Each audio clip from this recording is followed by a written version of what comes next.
வணக்கம். தந்தியின் பாட்காஸ்ட் செய்திகளை வாசிப்பது நான் கார்த்திகா பிரகாஷ். முதலில் தலைப்புச் செய்திகளை பார்க்கலாம். பெங்களூருவில் இன்று தொடங்குகிறது எதிர்க்கட்சிகளின் இரண்டாவது ஆலோசனைக் கூட்டம். முதலமைச்சர் ஸ்டாலின் இன்று பெங்களூரு பயணம். 24 எதிர்க்கட்சிகளுக்கு காங்கிரஸ் அழைப்பு.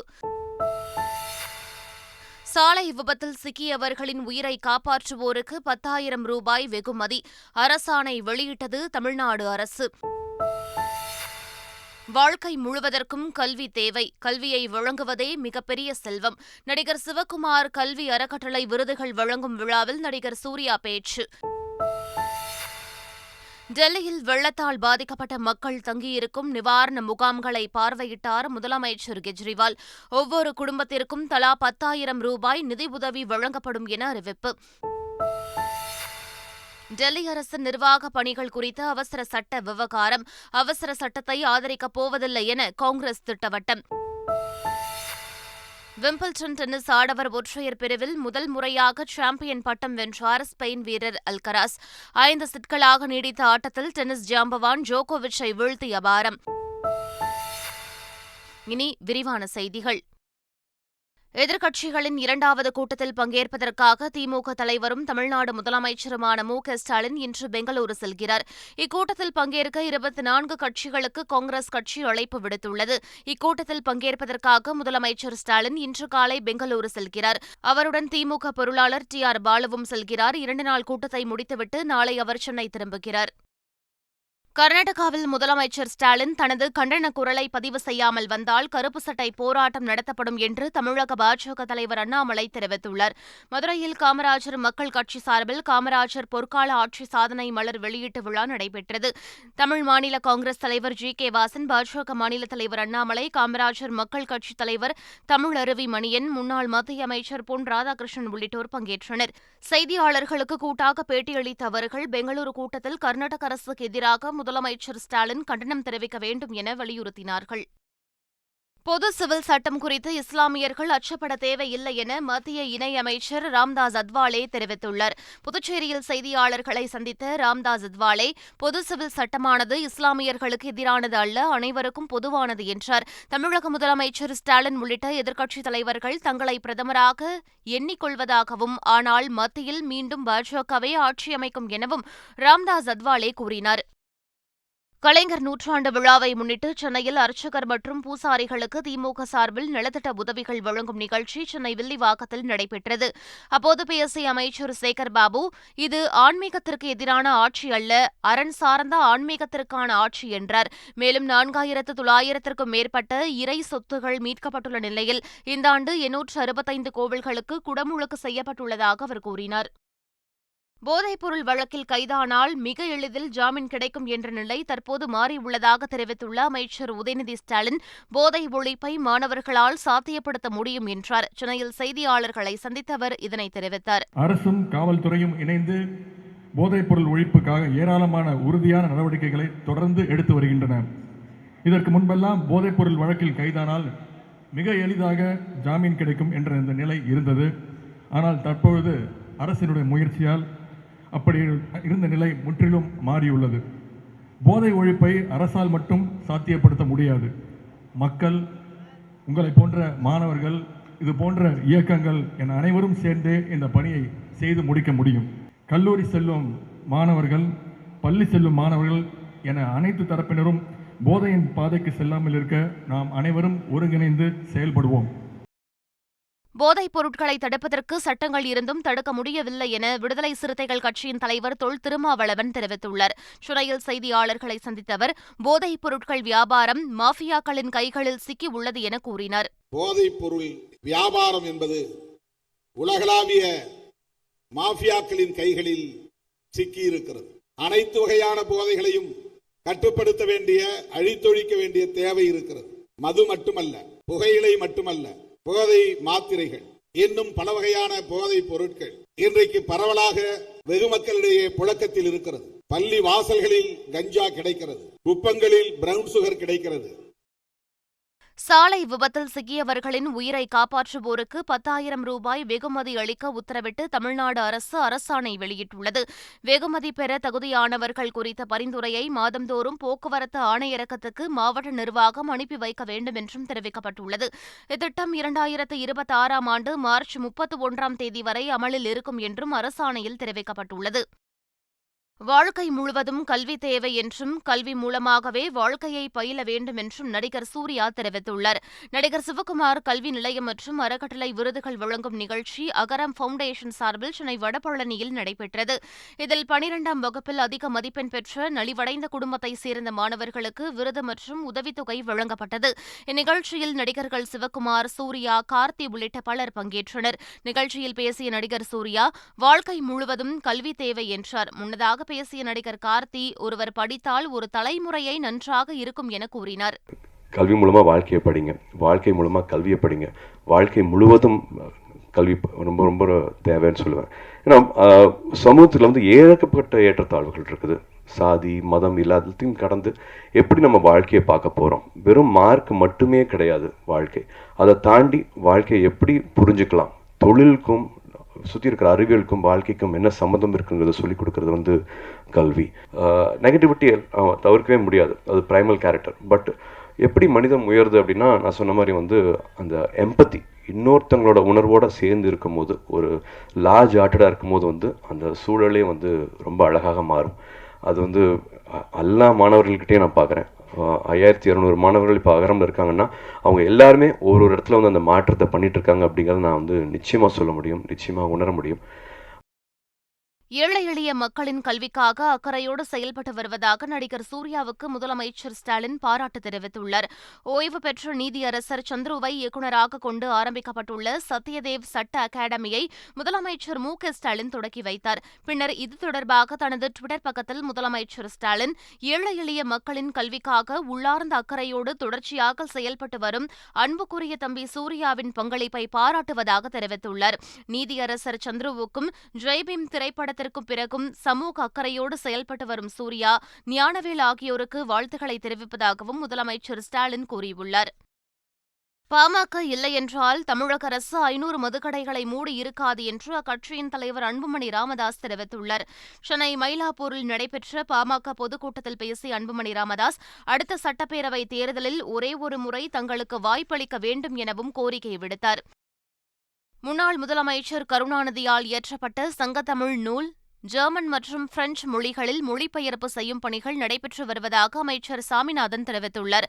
சென்னையில் நடைபெற்ற நிகழ்ச்சி ஒன்றில் பங்கேற்று பேசிய அவர் இதனை கூறினார்.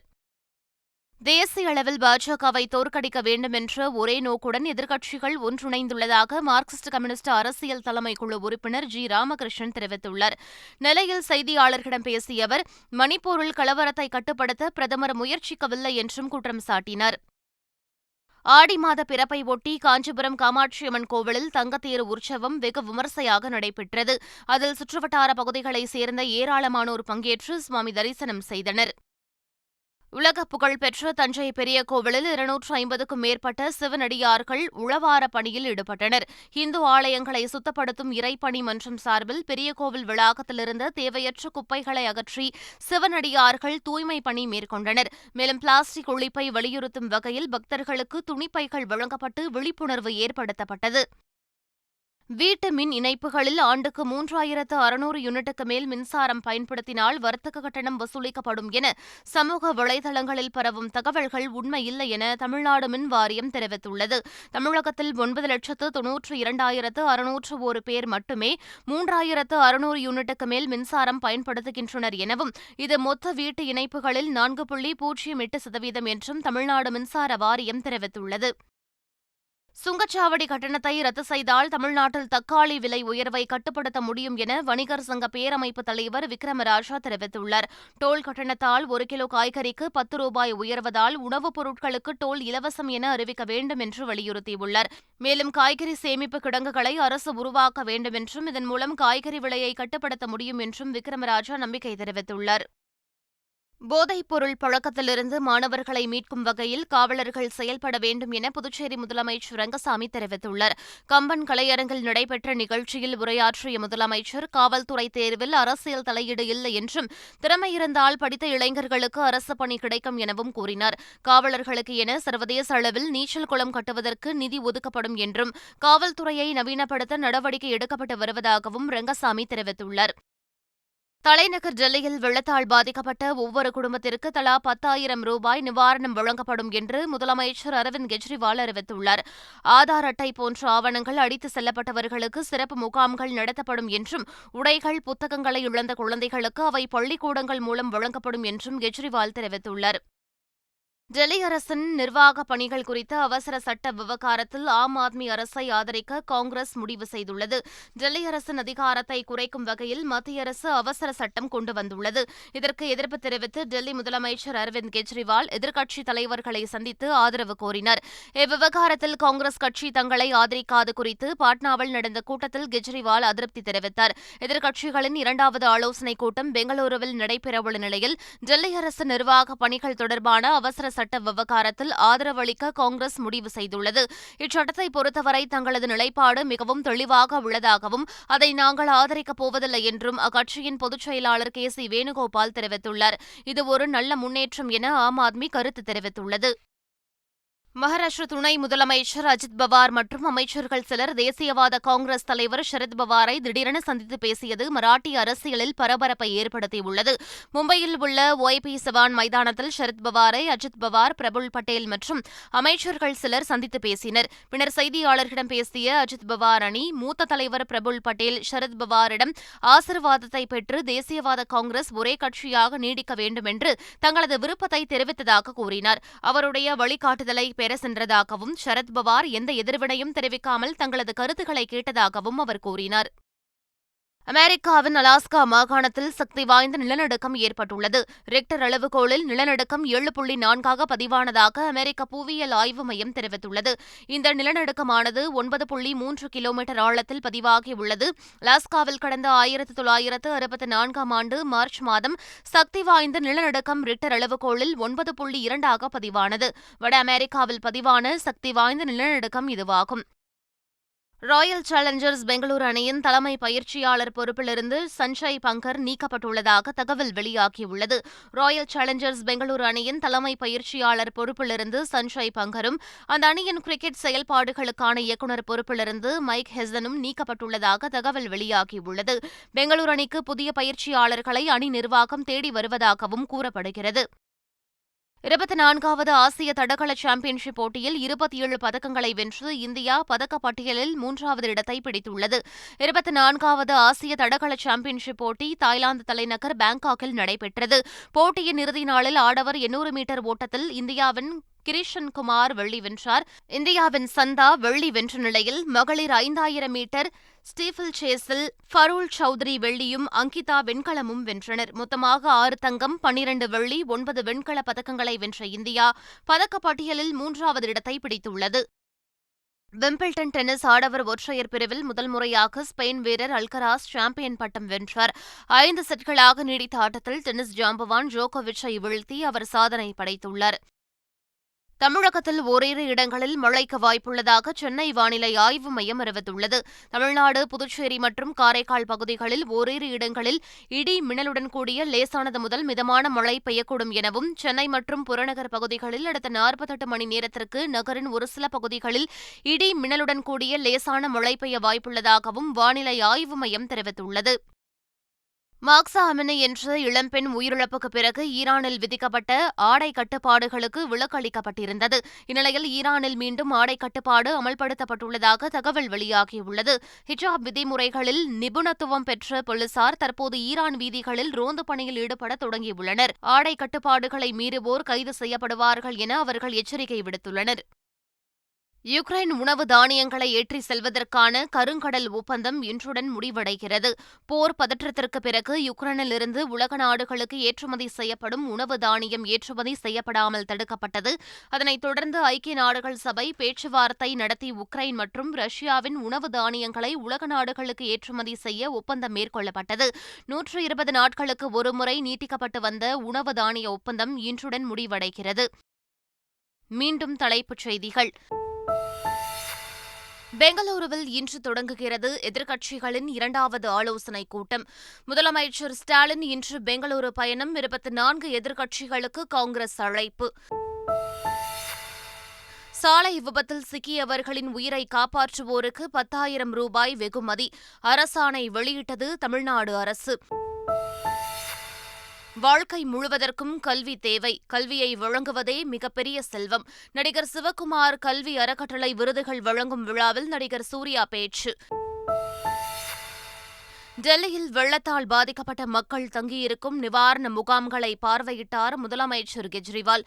ஒவ்வொரு குடும்பத்திற்கும் தலா 10,000 ரூபாய் நிதி உதவி வழங்கப்படும் என அறிவிப்பு. டெல்லி அரசின் நிர்வாக பணிகள் குறித்த அவசர சட்ட விவகாரம். அவசர சட்டத்தை ஆதரிக்கப் போவதில்லை என காங்கிரஸ் திட்டவட்டம். விம்பிள்டன் டென்னிஸ் ஆடவர் ஒற்றையர் பிரிவில் முதல் முறையாக சாம்பியன் பட்டம் வென்றார் ஸ்பெயின் வீரர் அல்கராஸ். 5 செட்களாக நீடித்த ஆட்டத்தில் டென்னிஸ் ஜாம்பவான் ஜோகோவிச்சை வீழ்த்தி அபாரம். இத்துடன் பாட்காஸ்ட் செய்திகள் நிறைவு பெறுகின்றன. வணக்கம்.